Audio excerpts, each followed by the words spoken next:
Olá, pessoal, bem-vindos ao podcast Hora da Qualidade, com mais uma convidada especial, e eu vou deixar que ela se apresente.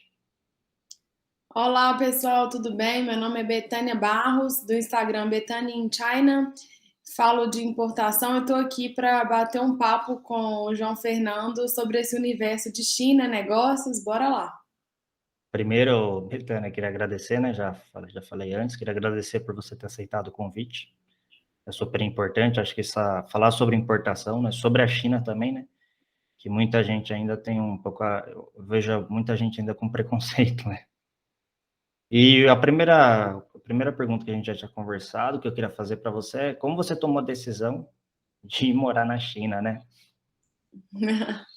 Essa é uma história meio inusitada, assim. Eu trabalhava em São Paulo, né? Eu sou engenheira de produção, trabalhava com consultoria e eu fui para um carnaval, quebrei o pé fazendo uma trilha e fiquei com a perna quebrada. Fiquei de licença do INSS, na verdade foi o tornozelo. E aí nisso eu comecei, né? Tempo livre, pesquisando coisas na internet e tal. Vi uma bolsa de estudos que um amigo me encaminhou e resolvi aplicar, mas foi muito por conta de eu estar de licença médica, né? Por conta de ter quebrado o tornozelo e tal. E apliquei, assim, aí eu. Foi aquela correria, né? Eu fui para Minas, eu morava em São Paulo, fui para Minas para ficar na casa dos meus pais, para minha mãe e meu pai me ajudarem, né? Por conta do pé. E aí foi lá que eu consegui pegar meu diploma, a carta de recomendação dos professores. Então foi justamente por eu estar em Minas, né, a 40 quilômetros da minha universidade, que eu apliquei.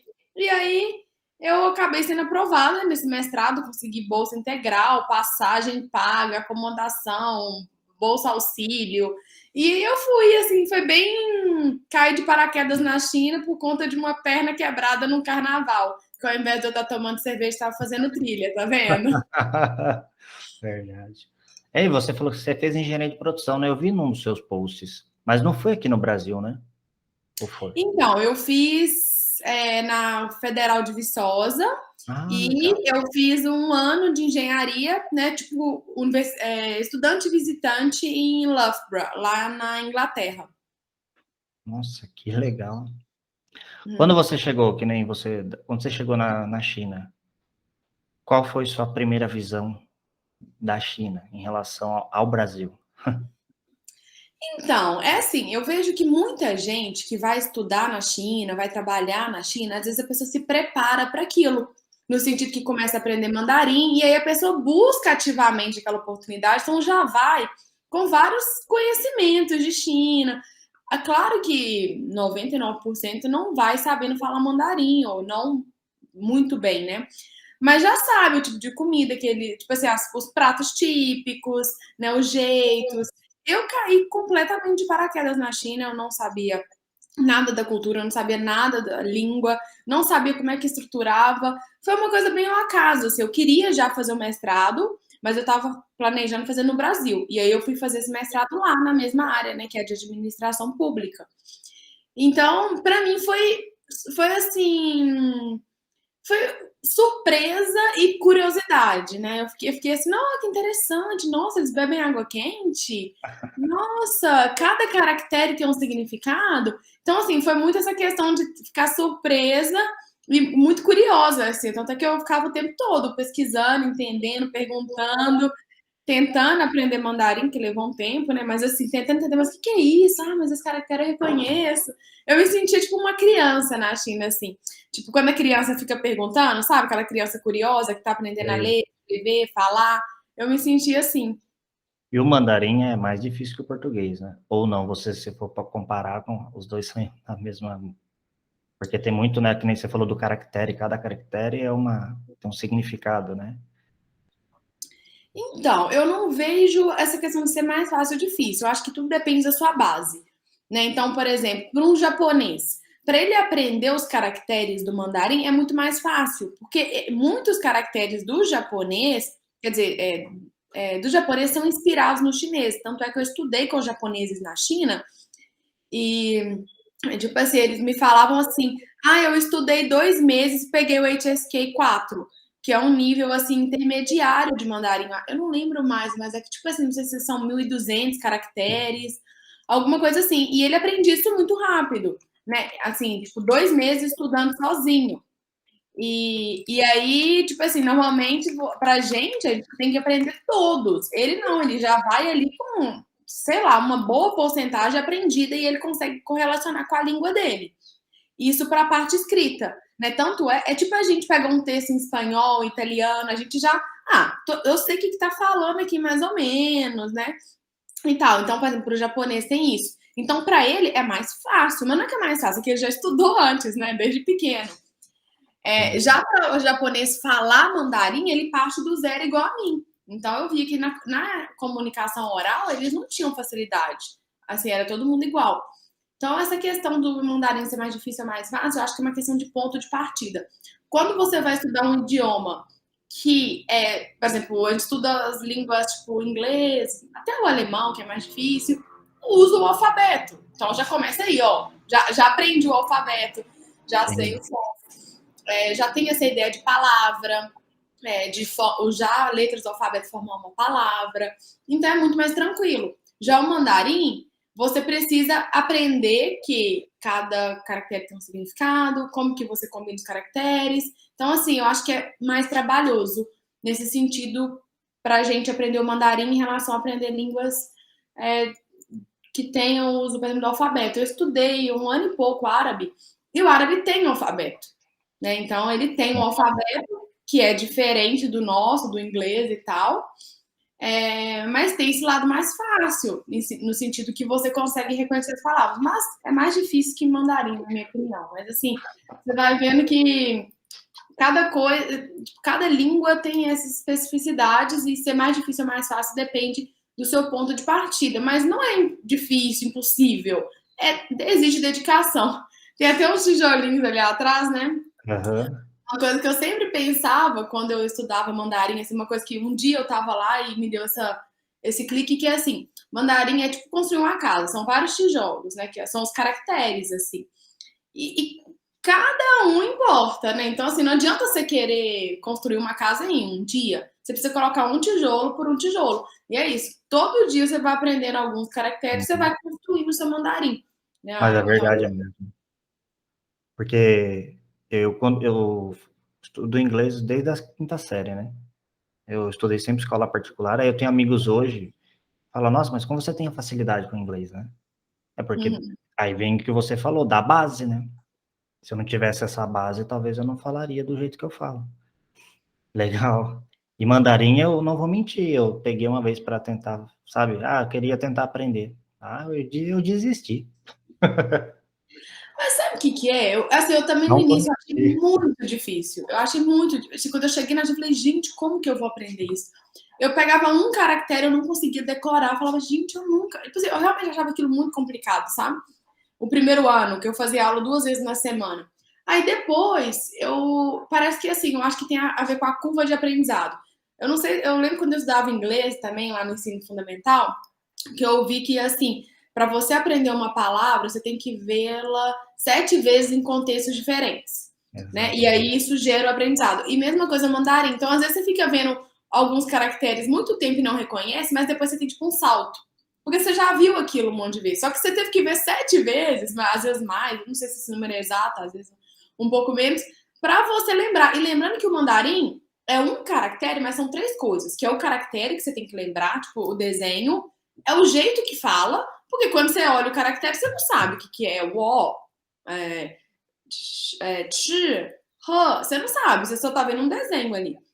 Então você tem que lembrar o que é o caractere, o desenho em si, como que fala e o significado, né? Então, sei lá, se você vê um caractere, sei lá, o O, né, que é eu, você vai ver o desenho, você tem que saber que é o O e você tem que ligar aquele desenho ao eu. Então, assim, tem essa dificuldade a mais, que não é uma coisa que você tem que decorar, é 3. Ainda tem uma quarta, que é o tom, né, que é o O, não é o O, não é o O. Então, assim, 4 coisas você tem que preocupar aí para cada palavra. Então, você tem que ver 7 vezes, vezes 4, enfim. Então é isso mesmo, é repetição e é construir tijolinho por tijolinho. Sim, é interessante. E você, quando estava na China, qual foi a tua maior dificuldade, né? Você ficou 4 anos, você ficou lá, né? Qual foi Uhum. a sua maior dificuldade e, junto com a dificuldade, qual foi o seu maior aprendizado dentro da China com os chineses, né? Olha, coisa mais difícil na China, assim, no início era muito difícil entender como tudo funcionava, né? Então, assim, por exemplo, eu lembro que eu fui morar era uma kitnet no alojamento da universidade, então tinha o alojamento e várias kitnets, e eu morava em uma. E do lado tinha um supermercado. Eu lembro que eu cheguei e eu queria, sei lá, comprar água. Só que aí, tipo assim, você olha assim, será que você tem gás? Será que não tem gás? Aí eu queria comprar, assim, por exemplo, queijo. Não tinha queijo, porque os asiáticos acho que não tem muito esse costume de comer queijo. Então, assim, no supermercado ali do lado da minha universidade, que era um mercadinho pequeno, não tinha queijo, não tinha presunto. Claro que nos supermercados maiores tem, mas não é uma coisa que o Carrefour Express vai ter. Entendeu? Pelo menos assim, nesses. Porque eles não tomam muito coisas derivadas do leite. Então não tinha. Eu olhava iogurte, eu não sabia se iogurte de que era, assim, no sentido, será que tem. Tipo assim, às vezes você olhava uma coisa, achava que era doce, era salgada. Então, assim, eu tinha muita essa dificuldade de entender as coisas, porque eu não conhecia as marcas, né? Às vezes, assim, eu compro sempre Omo. Então, eu sei que quando eu fui morar na Inglaterra, às vezes era a mesma marca, né? Assim, só o nome em inglês. E claro, também eu tinha um conhecimento em inglês. E mais ainda, a cultura inglesa e a cultura brasileira é muito próxima, inclusive de alimentação. Não é a mesma coisa, mas batata é batata, né? Assim, hambúrguer, é uma coisa assim, a gente já. Todo mundo come os mesmos ingredientes, assim, né? Já na China não, entendeu? Tem raiz de lótus. Tipo, por exemplo, na China não comem comida crua. Assim, alface, tomate, é muito difícil você ver esses pratos. Tudo deles é muito cozido, né? Até porque é mais saudável, para questão de higiene, né? De matar tudo, os germes, sei lá. Então eu tive muita essa dificuldade básica, assim, de comida, também assim, eu quero, não sei, comprar alguma coisa na internet. Mas e aí, como é que eu faço? Como é que eu abro uma conta no banco? Aí eu chego lá, não sabia falar mandarim, não entendia nada. Aí mesmo assim vi o contrato, aí, assim, eu não sabia nada. Então assim, tudo isso foi muito difícil, assim, esse descobrir a China, descobrir como usar o banco, descobrir como usar o WeChat, que eu não usava, né? Descobrir como comprar coisas online, descobrir onde que eu compro queijo, onde eu compro pão de queijo, né? Então, pão de queijo foi específico, né? Foi. De Minas, né? Mas foi assim, isso para mim foi a parte mais difícil. E durou um ano, assim, sabe? Eu lembro quando eu fui para Inglaterra, com um mês eu já tava assim, não, eu já sei que eu compro comida aqui, eu compro roupa aqui, eu pego o trem aqui. No máximo um mês, e mesmo assim que eu já cheguei tendo aula, né? Então, assim, a biblioteca é aqui, beleza. Até quando eu mudei para São Paulo, mudei para esse bairro aqui. Você tem esse tempo, né, de, me localizei, eu sei onde é academia. Na China, para mim, foi pelo menos um ano. Não, agora eu não falava mandarim ainda, mas assim, então essa foi a minha grande dificuldade, assim, que esse descobrir esse mundo novo, né? Assim, é muito desafiador e claro que assim, como o que você vai comer, né? Será que eu tô assinando alguma coisa? Então, assim, tá envolvendo coisas, né, Entendi. que é importantes. E aí, qual é o resto da pergunta? E aí, da dificuldade, qual o maior aprendizado que você fala, não, isso aqui eu aprendi que, e assim, é uma cultura fantástica, né? Ah, eu acho que assim, é poder olhar as coisas de outro ponto de vista, né? Acho que é poder ver as coisas assim, de uma outra cultura, uma outra construção social, um outro tipo de educação, um outro tipo de família, um outro tipo de fundamento, né? Por exemplo, a Europa, o Brasil, a gente tem muito essa base cristã, católica ou protestante, né? Mas é muito essa base cristã. E isso está muito evidente no nosso dia a dia, a gente nem percebe, né? Assim, às vezes nos próprios feriados, como as pessoas conversam, nas expressões, né? Mesmo que as pessoas não sejam religiosas, está presente. E também, assim, como elas lidam com pessoas novas, com a morte, enfim. Tá no nosso sangue, mesmo que você seja ateu, isso vai estar presente aí no seu dia a dia, o cristianismo. Na China não tem isso, né? Não, é uma minoria da minoria que é cristã. Né? Então, como que é viver nessa outra sociedade do Confúcio, de 4.000 anos, sei lá, 2.000, cada um fala uma coisa, mas sociedade tão antiga que é a sociedade chinesa, Confúcio, que o taoísmo, tudo isso está muito presente lá, mas eu não sabia de nada, eu não sabia nem o que era o taoísmo, eu nem entendia muito bem o confucionismo. Então, assim, eu acho que aprender a ver que existem formas diferentes de sociedades funcionarem e que tudo bem e que é bonito também e que a gente pode aprender e que ao mesmo tempo as sociedades são diferentes, né? Mas a gente é parecido como ser humano, né? Concordo plenamente. Porque cada lugar que você vai, você tem uma cultura, né? Você aprende uma coisa nova. Acho que até mesmo no Brasil, né? Quando eu fui a primeira vez para Minas, você sente a diferença até né? Um povo mais aconchegante. As comidas são diferentes, né? Então acho que até mesmo no Brasil a cultura é diferente. Da China desses 4 anos que você ficou lá, qual lugar que você visitou que você falou, meu Deus, que é isso? Tipo, você ficou extasiada, vamos assim dizer. Então, foi assim, eu mudei, fui morar em Guangzhou, né? A primeira vez. Eu morei 3 anos em Guangzhou, depois eu fiquei o resto, quase um ano em Xangai. E aí, quando eu cheguei em Guangzhou, eu tinha uma amiga chinesa que, por um acaso, quando eu mudei para São Paulo, em 2016, 2015, eu conheci, sabe quando você aluga aqueles lugares, você aluga assim por um mês, e aí tem várias pessoas morando na casa, né? São vários quartos e tal. E aí eu morei lá com essa chinesa, assim. Parece que não há nenhum acessório do mundo. Acho que a Siri aqui tá dando oi. Meu Google faz isso às vezes.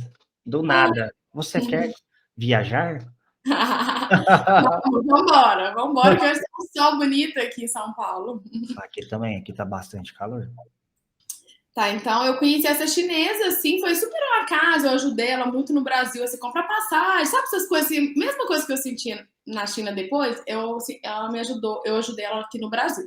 E aí, por um acaso, eu conheci ela aqui, a gente morou junto nessa casa aí uns 2, 3 meses, e depois eu mudei, fui morar em outro lugar, mas a gente manteve contato, né? Ela me pediu ajuda e tal. E aí, sei lá, um ano depois, por um acaso, fui pra China, e ela tava lá. E ela me ajudou muito, sabe? Assim, nossa, ela que foi, assim, minha mãe, digamos assim, né? Porque eu era criança, né? Então, ela falava, Luin, como é que eu compro no Taobao? Mas isso aqui, como é que eu escrevo meu endereço? Isso meu telefone? Assim, era o dia inteiro eu pedindo ajuda para ela. Ela morava em outra cidade, né, em Shenzhen, e eu morava em Guangzhou. E aí teve um dia que ela, assim que eu mudei para a China, sei lá, no primeiro fim de semana, assim, ela foi para Guangzhou, que agora com um trem rápido, acho que dá para fazer uns 20 minutos, 30 minutos, de Shenzhen para Guangzhou. E ela foi para lá para me apresentar Guangzhou, porque ela fez a universidade dela lá e tal. E ela me levou na Jiujian New Town, que é tipo o centro financeiro, digamos assim, de Guangzhou. E tinha muito prédio, muita luz e tal.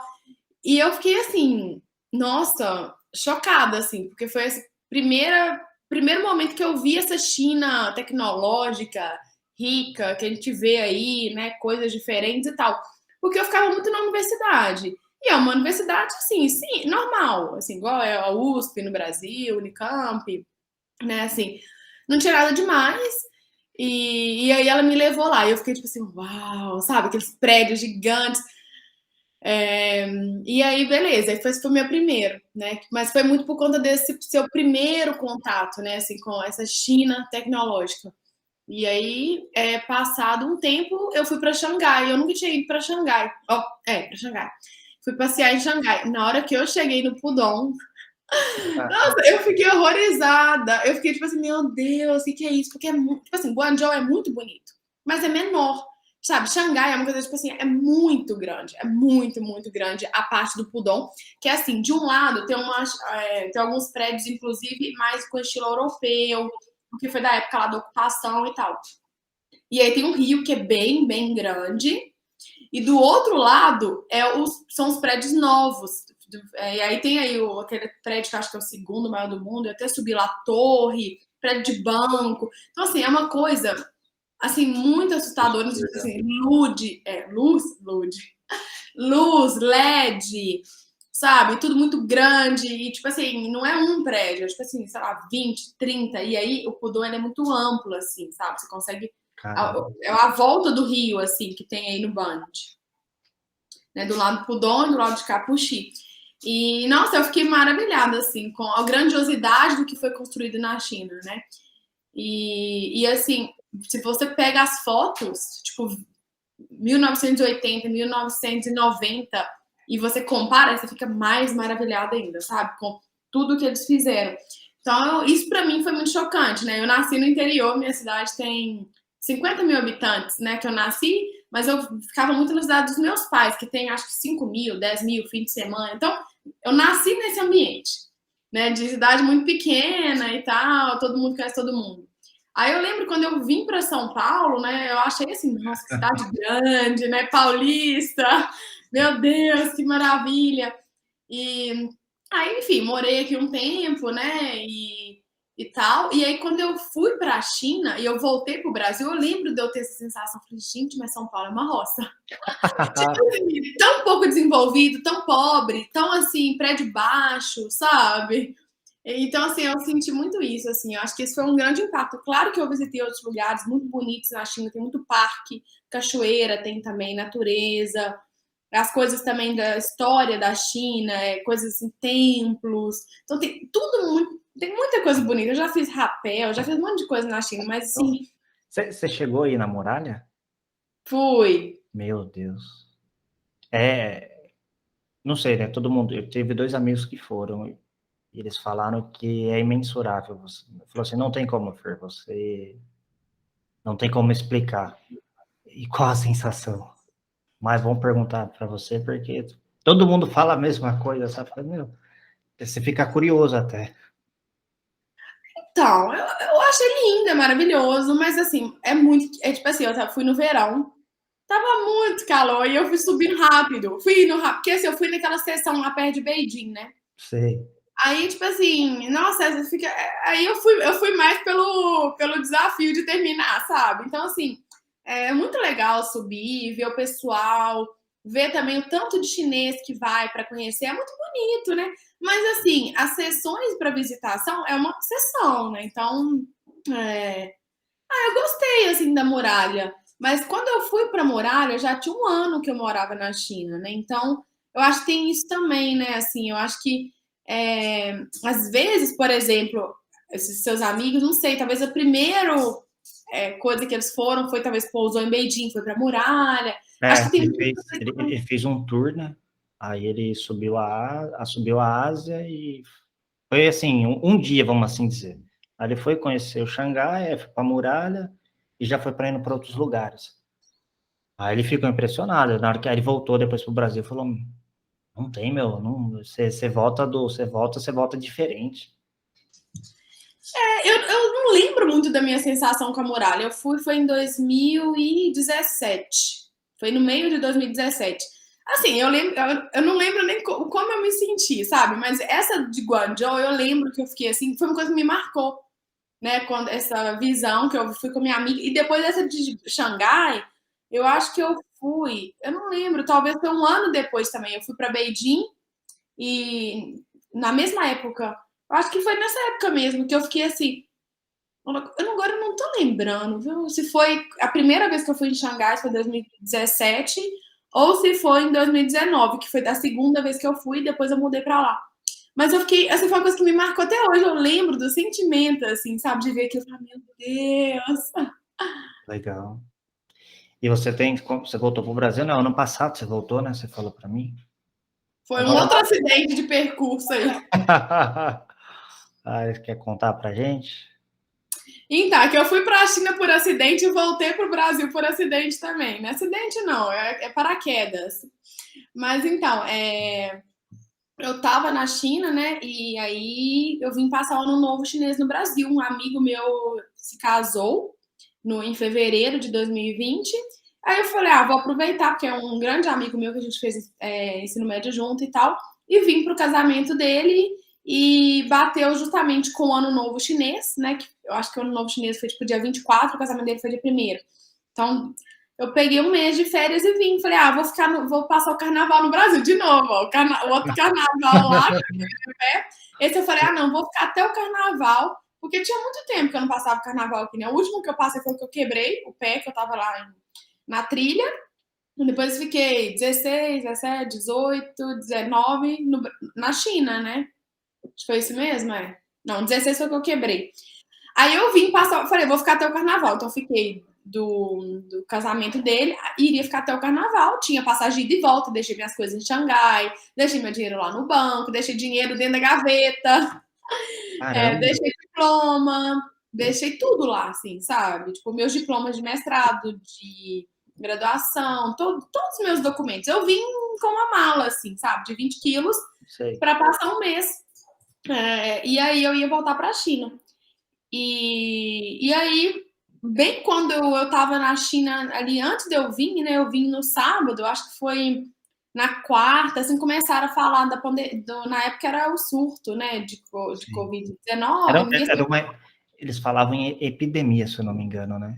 Tá começando a epidemia. Quando eu peguei, era tipo assim, surto RAM. Aí quando eu tava lá, e depois começou a falar de epidemia e depois pandemia. Mas quando eu tava na China foi assim. E o que aconteceu? Eu acho que foi assim, numa quinta, eu encontrei duas pessoas de Wuhan, a gente teve uma reunião, a gente jantou junto. E na outra quinta, que começou o negócio do surto. Então, tipo assim, tinha uma semana que eu tinha jantado com duas pessoas que vieram de Wuhan para essa reunião e tal. E todo mundo, e o pessoal comprando máscara, não sei o quê. E eu assim, gente, o que é isso? E eu assim, meu Deus. Eu tava tão assim, nervosa, sabe? Que eu não entendia. E o pessoal usando máscara, eu falava, gente. E aí eu vim pro Brasil no sábado. Na verdade, eu fui para Dubai, pro Kuwait, depois vim pro Brasil. Saí da China, acho que dia 24 de janeiro. E aí foi bem no início, sabe, da pandemia. Eu cheguei no Brasil, eu lembro que eu cheguei no casamento, o pessoal ainda fez piada. Ah, vai passar coronavírus, mas era piada, assim, sabe? Brincadeira, o pessoal não entendia ainda a pandemia, nem eu entendia, né? Eu nem. Eu lembro que eu fiz exame lá na China antes de vir embora, né? Antes de pegar o voo, aquele do pulmão, para ver se estava tudo ok. Foi assim. Aí eu vim para passar as férias, a pandemia foi se instaurando aí. Aí chegou o dia de ir embora, eu fiquei meio assim, mas tá com pandemia ainda, eu vou adiar meu voo. E aí nisso passou assim, era pra eu ter ido embora fim de fevereiro, em março a China fechou as fronteiras, aí nem se eu quisesse voltar.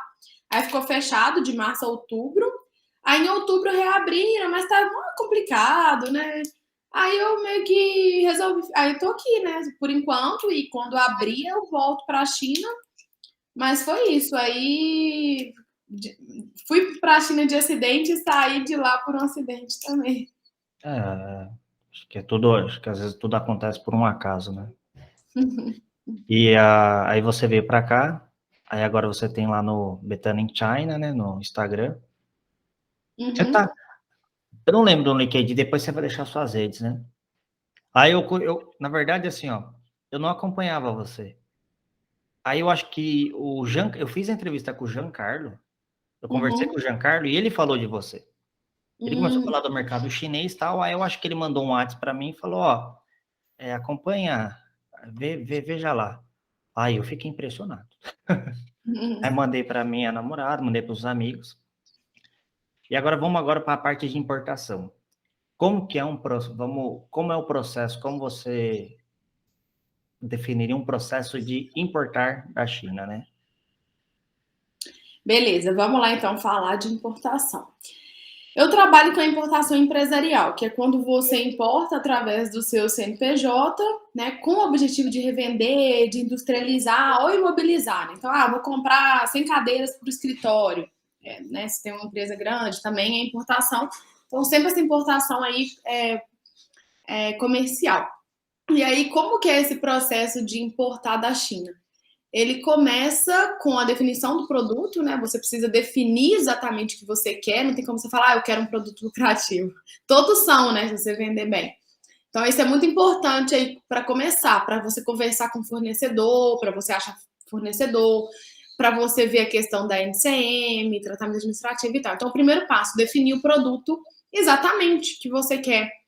O segundo passo é você fazer a busca da NCM desse produto, ver se tem algum tratamento administrativo ou não, né? Que aí pode ser que ele exija algum tipo de licença de importação, que passe aí pelos órgãos anuentes, né? Você mesmo trabalha aí com o Inmetro.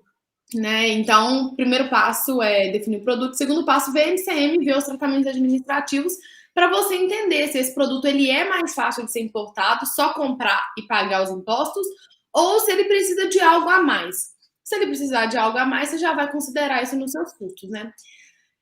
O terceiro passo é a busca de fornecedores.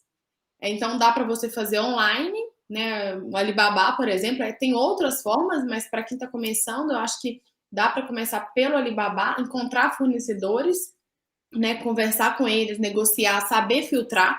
O Alibaba é um marketplace que tem todos os fornecedores. Se eu quiser vender no Alibaba, eu posso ir lá e cadastrar minha empresa, eu me cadastrar e vender, né? Então, todo mundo pode vender. Então, você tem que saber escolher ali, né, entre aqueles fornecedores, aqueles que são bons, aqueles que têm uma estrutura boa, que realmente tem, assim, uma licença de exportação, uma fábrica e tal. Aí você escolheu o fornecedor, você negociou o preço, você precisa habilitar o radar, se você for fazer aí a importação via despacho comum, né? Agora, se você for fazer simplificado, você nem precisa do radar, é só importar. E depois disso, a gente tem... você faz... Aí você já vai partir para auditoria, né? Eu sempre gosto de dividir a importação em duas etapas, macroetapas, que é a primeira etapa, que é a pré-importação, que é isso, que é definir produto, achar MCM, buscar fornecedor e auditar a fábrica, que é assim, você encontrou um bom produto, você tem um bom preço, você viu ali o tratamento administrativo para MCM, os impostos que você vai pagar, então você faz uma simulação de custo para ver a quanto que o produto vai chegar para você, e você vai lá e audita a fábrica. O que é isso? Você contrata uma empresa terceira para visitar a fábrica para você e confirmar, né, assim, a estrutura dela, como é que é o ambiente ali da fábrica, estoque de matéria-prima, controle de qualidade. Isso é importante, principalmente em importações que você está investindo aí, não sei, 100 mil, 150 mil, 70 mil, 500 mil, né, porque é um investimento considerável, então vale muito a pena você fazer esses checks.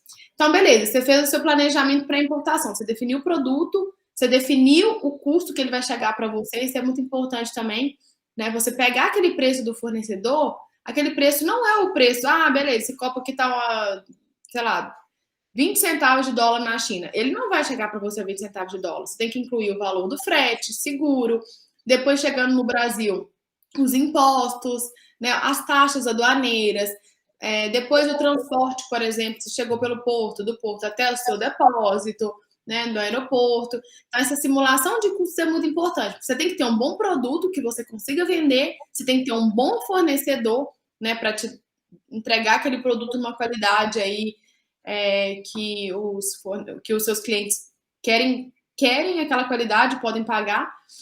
E você tem que ter um bom custo, não adianta nada ter um produto perfeito, mas o preço está muito alto, né? Então você tem que também entender esse custo.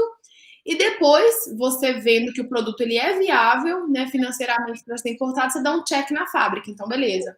Aqui você fez a sua pré-importação, você tomou a decisão, vou importar ou não vou.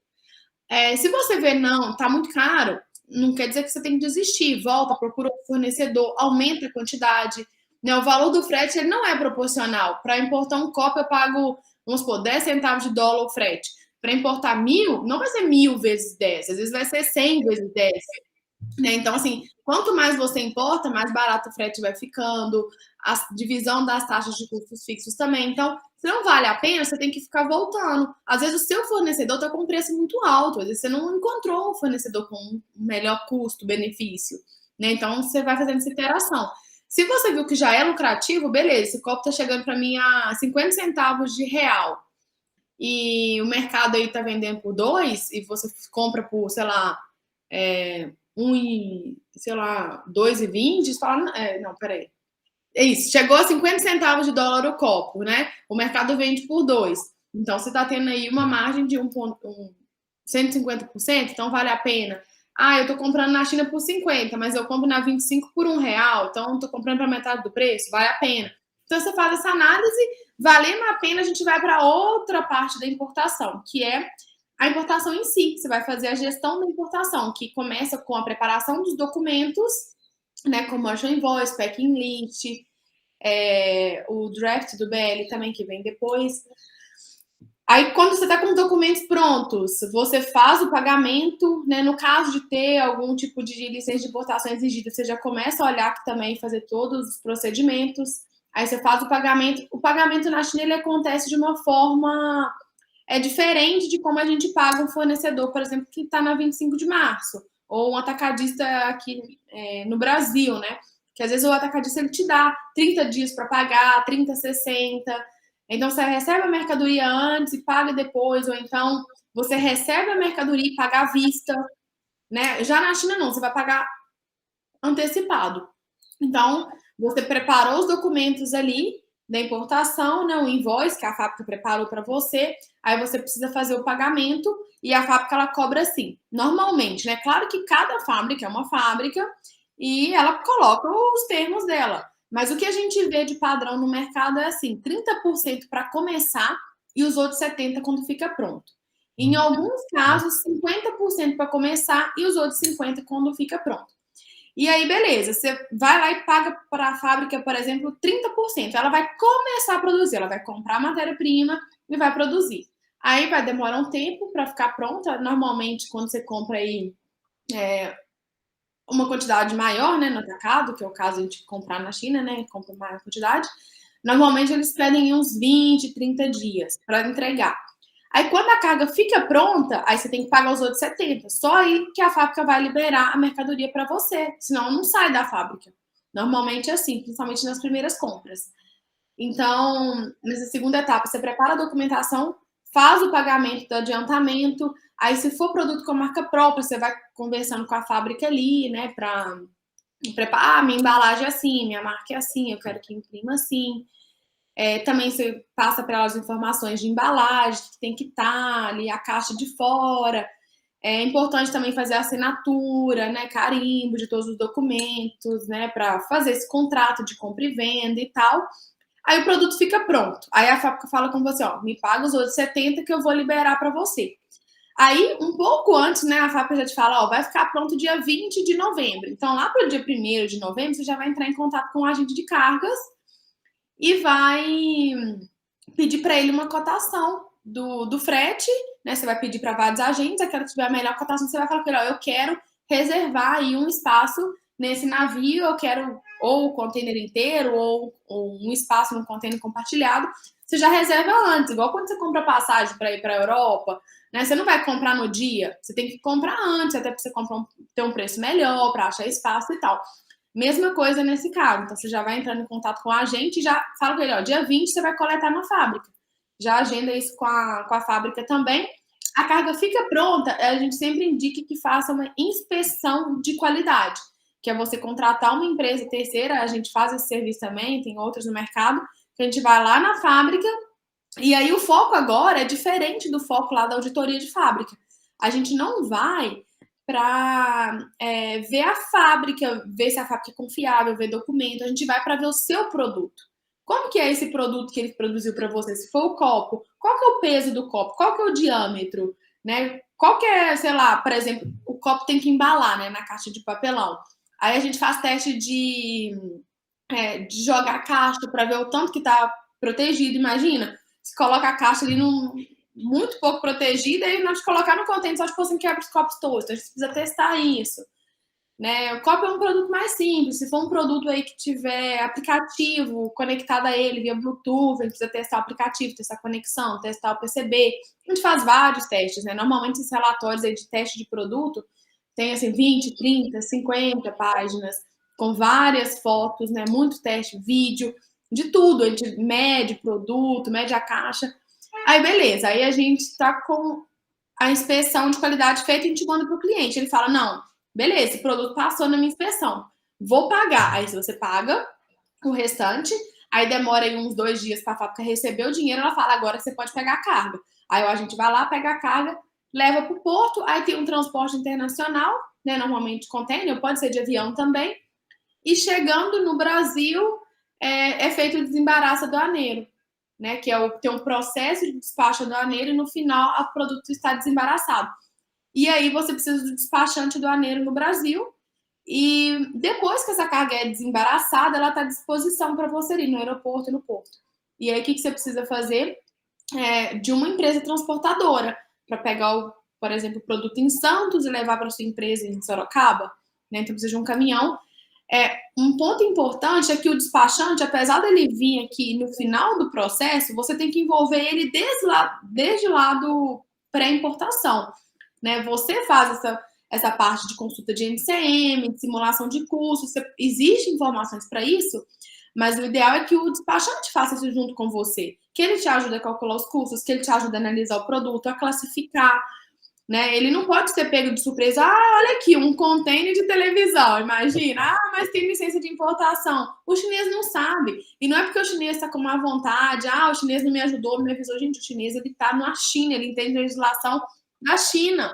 Né? Você que está no Brasil, você precisa entender aqui. Então, é importante envolver o despachante lá no início. Legal.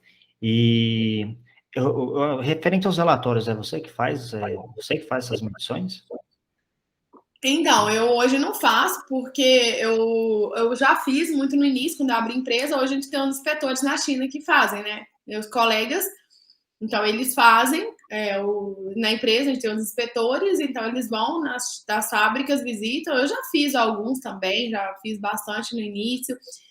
E aí a gente prepara, né, o relatório ali, porque assim, a gente está representando o cliente. Então o cliente ele não pode ir lá ver, a gente vai ver, registra tudo e mostra para o cliente ali na forma de um relatório.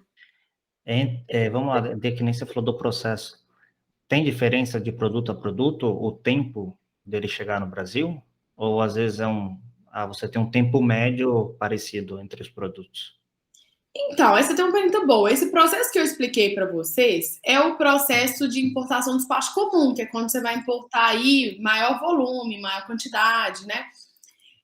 E aí, essa modalidade de despacho comum é aquela que você faz. Normalmente, a grande vantagem é fazer via marítima, que é mais barato o frete, mas pode também ser feito via aérea. Então, quando a gente fala do tempo aí de importação via marítima, a gente está falando de 30, 35 dias, que depende do navio, né? Assim, tipo, tem navio que vem direto, tem navio que faz transbordo. Então, coloquei 35, 40 dias, só o tempo no mar, mas varia um pouquinho, 30, 25, 28, 40. Já vi, tem um navio ontem que eu recebi aqui, nossa, que vai chegar com 51 dias, porque ele vem parando, né? Faz transbordo, então, assim, depende muito se tem conexão ou não, né? Comparando com os nossos voos que a gente faz para viajar. Então, o que acontece? Pensando no tempo da despacho comum, você tem uns 30, 40 dias no mar, depois você tem uns 30 dias para a fábrica produzir, e depois, quando chega no Brasil, você ainda tem um tempo de desembaraço, né? Que a carga ela chega no porto, o navio atraca, mas tem um tempo da carga ser desovada, quer dizer, de ser tirada do navio, né? De colocar ali no pátio do porto, de passar por todo o processo, a própria Receita Federal, parametrizar. Tem assim, não é chegou e tá na sua fábrica, às vezes demora ali uns 20 dias. Depois que o navio atraca, às vezes tem o transporte. E na China também. Quando a carga fica pronta na fábrica, às vezes demora um dia para chegar no porto.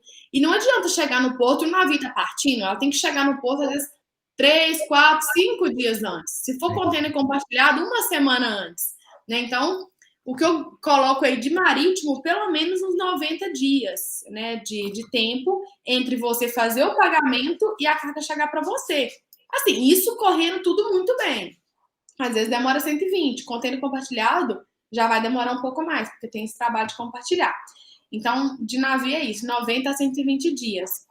Importação via container, né, marítimo. De avião é um pouco mais rápido, porque ao invés de gastar 40, vai gastar às vezes 7 dias. Né? Então, de avião, às vezes com 20, 30 dias, dá tempo de fazer todo o processo de desembaraço e transporte, e mais o tempo de fabricação, que normalmente quando você traz de avião, você não vai trazer, sei lá, 5 toneladas, você traz 60 quilos, então às vezes o produto já está pronto, né? Então o avião é muito mais rápido. E é importante falar também, Fernando, da parte dos dois tipos de importação que a gente tem, né? A gente tem uma modalidade de importação simplificada, que é feita exclusivamente via aérea, via courier, por exemplo, DHL, que é uma importação que é diferente um pouco do processo que eu expliquei. O processo que eu expliquei é um processo de importação padrão. né? A simplificada é uma simplificação desse processo, mas que permite aí você começar a importar com menos dinheiro. Legal. E você tem uma empresa para isso, né? A Pontial, né? Que eu vi lá, entrei no site, tudo. E o objetivo dela é fazer essa simplificação junto ao cliente, né? Representar o cliente em algumas estratégias, certo? Você pode explicar para a gente melhor? Certo. Então, a Pontial é uma empresa de consultoria e assessoria em importação da China. Então, a gente é o escritório de compras do cliente, né? Então, eu tenho uma empresa que eu vendo ferramentas. Você tem um comprador ali na sua empresa. E aí, a parte de importação você terceiriza, a gente vira o seu comprador, né? Então, a gente faz todo o trabalho de buscar fornecedor, de fazer inspeção de fábrica, de auditoria de fábrica, inspeção de qualidade. A gente acompanha tudo ali para o cliente ele focar ali na parte dele de venda, de gestão da empresa dele, e a gente vai fazer toda essa gestão da importação para ele. A gente tem esses dois serviços.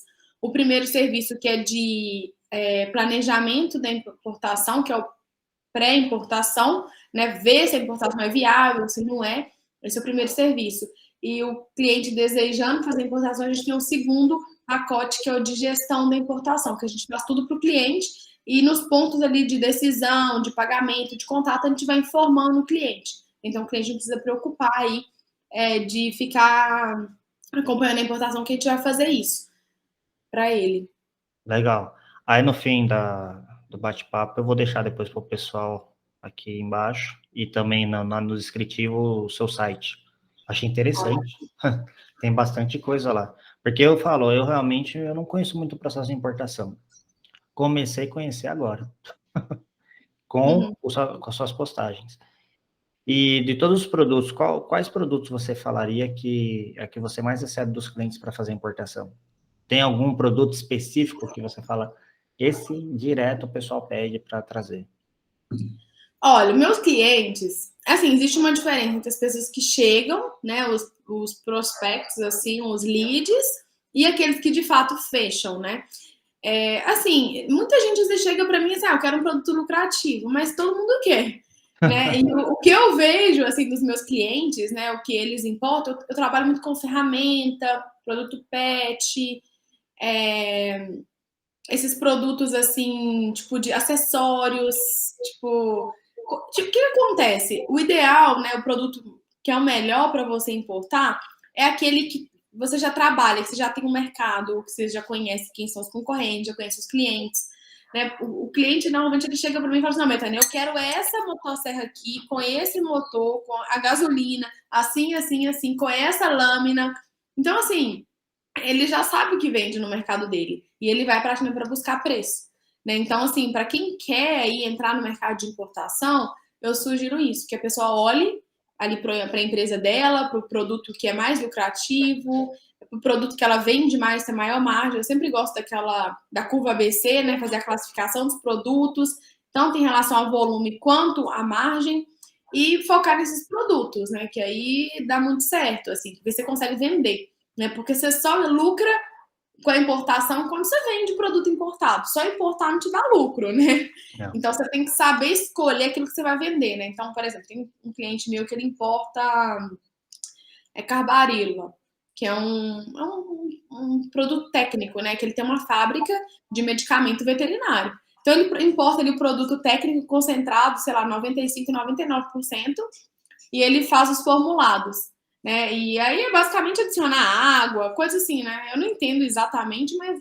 normalmente remédio é assim, né? É tipo um pouquinho ali do técnico e o resto mais formulado, água e tal, solvente. E óbvio que a margem de lucro dele é muito alta, né? Mas se eu importasse carbarila, eu não ia conseguir ter a margem dele. Eu não tenho a estrutura dele, não tenho a fábrica dele. Sim. Né? Eu tenho cliente que vende, por exemplo, ferramenta, capacete, coisa de solda e tal. Tipo, tem uma margem muito boa. Mas será que eu ia conseguir vender isso? Né? Tipo, eu não tenho isso, eu não conheço o mercado, eu não tenho cliente para isso. Tem cliente minha que alunos também que trabalham com coisas de maquiagem, acessórios. Então, assim, é muito diverso as possibilidades. Eu acho que é muito mais você olhar para o que você vende e aí você ir atrás desse produto na China com o melhor preço que você compra no Brasil, já que a maioria dos produtos vem da China mesmo, Sim, do que você olhar para o produto mais lucrativo. eu concordo. E agora, saindo um pouco da importação da China, fora do trabalho, o que você mais gosta de fazer? Porque eu gosto muito de ler, gosto muito de fazer exercício, andar, caminhar, correr, ir para academia. A gente vai mudando, né? Cada época a gente gosta de uma Uma coisa. coisa. Gosto muito de restaurante também, assim, comer comidas diferentes, cozinhar. É isso que eu tenho feito ultimamente. Talvez você me perguntar daqui a um ano, eu vou responder outras As coisas. coisas. Você tem algum prato principal de comida? Eu gosto muito de peixe. Salmão, batata inglesa, eu amo, amo. Batata com salmão, aspargos, eu gosto. Tilápia, eu gosto muito. Carne de boi também, né? Picanha, eu gosto muito de churrasco. Churrasco é bom. Carne de boi na panela eu não gosto. Aí aqui em casa eu não consigo fazer, né? Assim, carne moída eu até gosto, mas assim, eu gosto muito de churrasco, né? Tipo picanha e peixe. Peixe é bom demais. Eu adoro. Comida japonesa também. Nossa. E comida mexicana. Já que você falou que você gosta de ler, se você fosse indicar, não sei se você tem algum livro que você indicaria para o pessoal, só o livro. Aí depois também, eu tinha falado para você do filme ou uma série, né? Não sei se você está lendo algum livro específico agora, e indicar também para o pessoal uma série ou um filme. Beleza.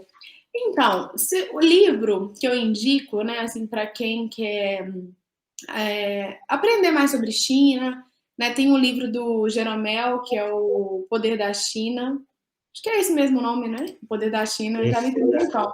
eu já vi, mas eu não li ainda. É É um livro bom? Eu vou pôr na interessante. minha lista. É um livro bom para quem quer, assim, conhecer, assim, que é, gente, eu tô do zero, né? Eu tô iniciante, eu não sei qual que é esse poder da China. Então, assim, ele dá muitas bases, ele escreve de um jeito bem, assim, próximo do dia a dia. Então, acho que é um livro bom para ter essa ideia, assim, sabe? De como que as coisas funcionam na China, também com a experiência dele, com o olhar dele como brasileiro. Então, acho que é bem legal para entender um pouco, assim, o que está acontecendo lá na China. E tem um livro que eu gosto muito, que chama Em Busca da Riqueza, da Verdade e da Fé, na Nova China. Do Ivan. Qual é o nome dele, gente? Ivan Osmo, acho que é Osmo, alguma coisa assim. Que é Eu muito coloco. bom. Que é assim, eu acho que é um livro que ele traz um pouco dessa visão de entender China. Né? Então, eu acho que é muito interessante, assim. Então, para a China, eu indico esses livros aí, né, para você ir se aprofundando. E livro de gestão, pensando mais assim, na parte empresarial, é que eu não sei, assim, um que eu li ano passado, que eu gostei, assim, que eu acho que muda um pouco a chavinha, é aquele Trabalhe 4 horas por semana. Que eu acho que esse é um livro legal para quem empreende, para quem é empresário. Não que eu trabalhe 4 horas por semana, eu trabalho Não faz 60. sempre. E não descansa, né? Mas assim, eu acho que é legal para a pessoa, para ver assim como que ele estrutura as empresas dele. Eu acho que é um livro também para iniciante, eu gostei bastante. Então fica essas indicações aí. Tem muitos outros, então quem quiser saber mais, pode me perguntar lá no Instagram. Eu leio bastante. Deixa eu ver se dá para ver minha pilha de livro. Olha lá o que eu tô lendo. Que eu Caramba. escrevi, que eu tô lendo. Tem 3 que eu tô lendo. 2 que eu tô lendo e mais os outros que estão na espera. Ainda tem o Kindle no quarto, que eu gosto muito de ler também. Literatura eu leio mais no Kindle. E sobre o filme, eu quero indicar um documentário, eu já indiquei ele lá no meu Instagram, acho que é no início do ano, e que eu acho que é muito bom para quem está querendo fazer negócio com a China, quem está querendo aprender mais de China, que é A Indústria Americana, né? American Factory, tá no Netflix, pelo menos eu vi. Eu olhei ontem, tá lá ainda. E eu achei muito legal, assim, quando eu vi, eu tava na China ainda, porque eu falei, gente, sabe assim, várias coisas que você quer falar, que você quer explicar, que você quer organizar pra mostrar as diferenças, o filme, o documentário mostra isso, assim, bem isso. Eu falei, nossa, tá bom, agora eu posso ficar mais calma, eu não preciso ficar tentando explicar porque já tá aí, né? Assim, de mostrar essas diferenças que vai muito além de, tipo, o pessoal na China trabalha demais. É uma coisa, assim, que está na cultura, que vem do confucionismo e que é o dia a dia deles e tal. E aí, esse documentário, ele mostra justamente essa diferença, né, entre uma cultura de trabalho numa indústria chinesa para uma americana, né? Como que as pessoas lidam diferente com o trabalho. Então, acho que é bem legal, assim, para abrir a cabeça aí um pouco para entender essa forma de trabalho na China. Legal, eu vou colocar depois no descritivo os livros e o filme, depois eu te marco também. Que esse daí eu coloquei na lista, mas eu não assisti ainda. Mas todo mundo já falou que era legal, mas eu faço, sabe quando você fala, depois eu assisto, e vai Depois entrar. me conta como é que você achou. Pode deixar que eu conto. E agora, vamos mais uma frase da vida ou palavra para você, assim que você leva, falar isso aqui é o que eu levo como para, como que eu posso dizer, que te marca, né? Porque a gente, eu pelo menos eu tenho uma palavra, né, que eu levo ela para a vida e que marca você, que você fala, é isso que é meu ponto-chave para fazer as coisas. Olha, isso também acho que vai mudando, né? De acordo com o Sim. momento da vida e tal.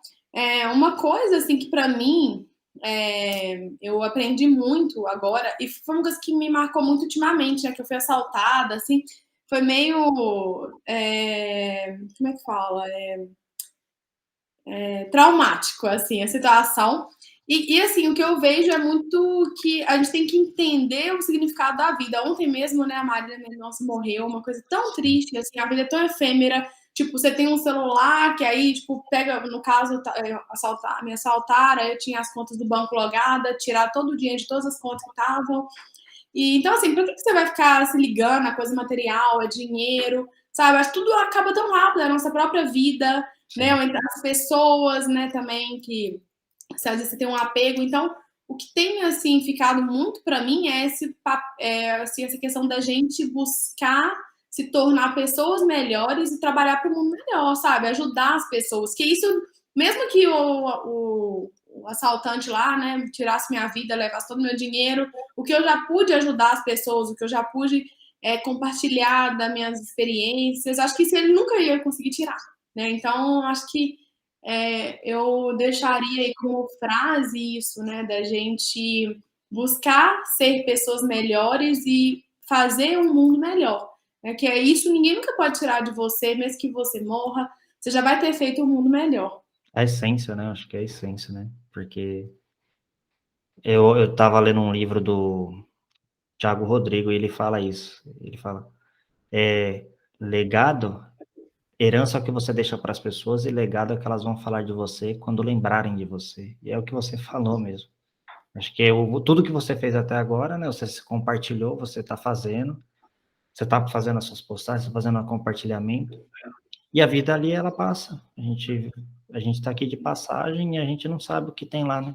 Cada um, que nem você falou, né? Na China tem o Confúcio, e aqui já é bastante o cristianismo, cada um tem sua crença, e a gente tem que acreditar, né? Exato, eu acho que eu não acredito muito no acaso, eu brinco, né, que eu caio de paraquedas na China, mas não acredito. Eu acho que as coisas acontecem quando tem que acontecer, os aprendizados que tem que acontecer. E eu acho que o objetivo sempre é esse, nos tornar pessoas melhores para o mundo, não para a gente, né? Não assim, eu quero ser melhor porque eu quero ser mais, não sei, mais, saber mais coisas. Não, como que eu posso ser melhor para ajudar mais os outros? Acho que o mundo, assim, tá tudo conectado, é a natureza, né? Então, tudo tá trabalhando junto. Então, a gente tem que trabalhar em harmonia com esse todo. Eu concordo plenamente mesmo. E só queria agradecer, Betânia, pelo seu tempo, pela disponibilidade, porque no primeiro momento, quando eu falei com a minha namorada, eu falei, eu vou mandar. Você abriu uma caixinha de pergunta, faça a pergunta. Era assim, acho que a caixinha, faça a pergunta, menos trabalho. Eu falei, agora é a hora. Só tenho a agradecer a você pelo seu tempo, sua disponibilidade. Adorei o bate-papo, adorei mesmo. Referente à importação, sua vida na China, tudo mais. Principalmente importação que eu não conheço, sou sincero, eu não conheço muito o processo. Eu só conheço a parte do que nem eu te perguntei dos relatórios, tudo. Só essa parte que eu conheço da China. O resto, assim, a gente está aprendendo, né? Acho que conhecimento é diário. Só tenho a agradecer mesmo. E onde que a gente encontra a Betânia nas redes sociais? Eu que agradeço, João Fernando, pelo convite, né, por ter a oportunidade de estar aqui compartilhando um pouco com você, ouvindo também um pouco das suas histórias. Estou sempre aberta para convites, né, então sempre à disposição. Eu tenho o Instagram Betânia China, que eu compartilho lá o dia a dia de importação da China, como importar para revender, ter lucro de forma legal, né? Eu tenho um curso também que é sobre importação, que eu ensino esse passo a passo da importação em detalhes, né? Cada etapa, o que você tem que fazer, que é imprescindível, né? Eu tenho, então, no Instagram e no YouTube. Eu tenho também um canal no YouTube, Betânia in China. E tenho também o LinkedIn, eu uso pouco o LinkedIn, mas tá lá, Betânia Barros. E é isso, eu tô sempre à disposição, podem me chamar no direct lá no Instagram, responder as caixinhas. Tô à disposição, que eu puder ajudar aí a estreitar essa ponte entre Brasil e China, podem contar comigo. Inclusive, o nome da empresa, Pontial, tem a ver com isso. É ponte, né? De ponte no Brasil, Tiao é ponte em mandarim. Então a ideia é ser essa ponte, né? Entre Brasil e China. Então, vamos lá. Tem que ir muito trabalho aí, tem muita coisa para passar nessa ponte. Interessante. Eu não sabia, olha que interessante. E, nossa, agora eu fiquei... Mas por que você, a ideia do Pontial é sua? Dessa conexão? E foi uma... Eu lembro, eu tava na China, né? E aí eu precisava de uma logo, né? E aí eu lembro que eu tinha um amigo meu, André, tava me ajudando, brasileiro, e tinha um outro amigo meu, que ele é da Lituânia, o Július. E eu ficava assim o tempo todo com ele, gente, mas não sei o quê. Porque assim, sozinha, né? Aí eu ficava compartilhando com eles as ideias.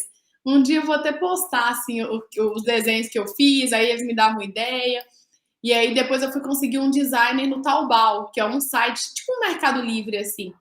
E aí eu comprei a logo lá, né? Eu passei a ideia para ele desenhada no papel e eu não sabia mandar em direito, e fazer a comunicação, enfim, foi engraçado. Esse logo que tá aí tem história também, de revisão e tudo. Eu mesma criei, assim, nem sei muito bem como, mas um dia veio. Fiquei um tempão pensando no nome, até que veio esse aí.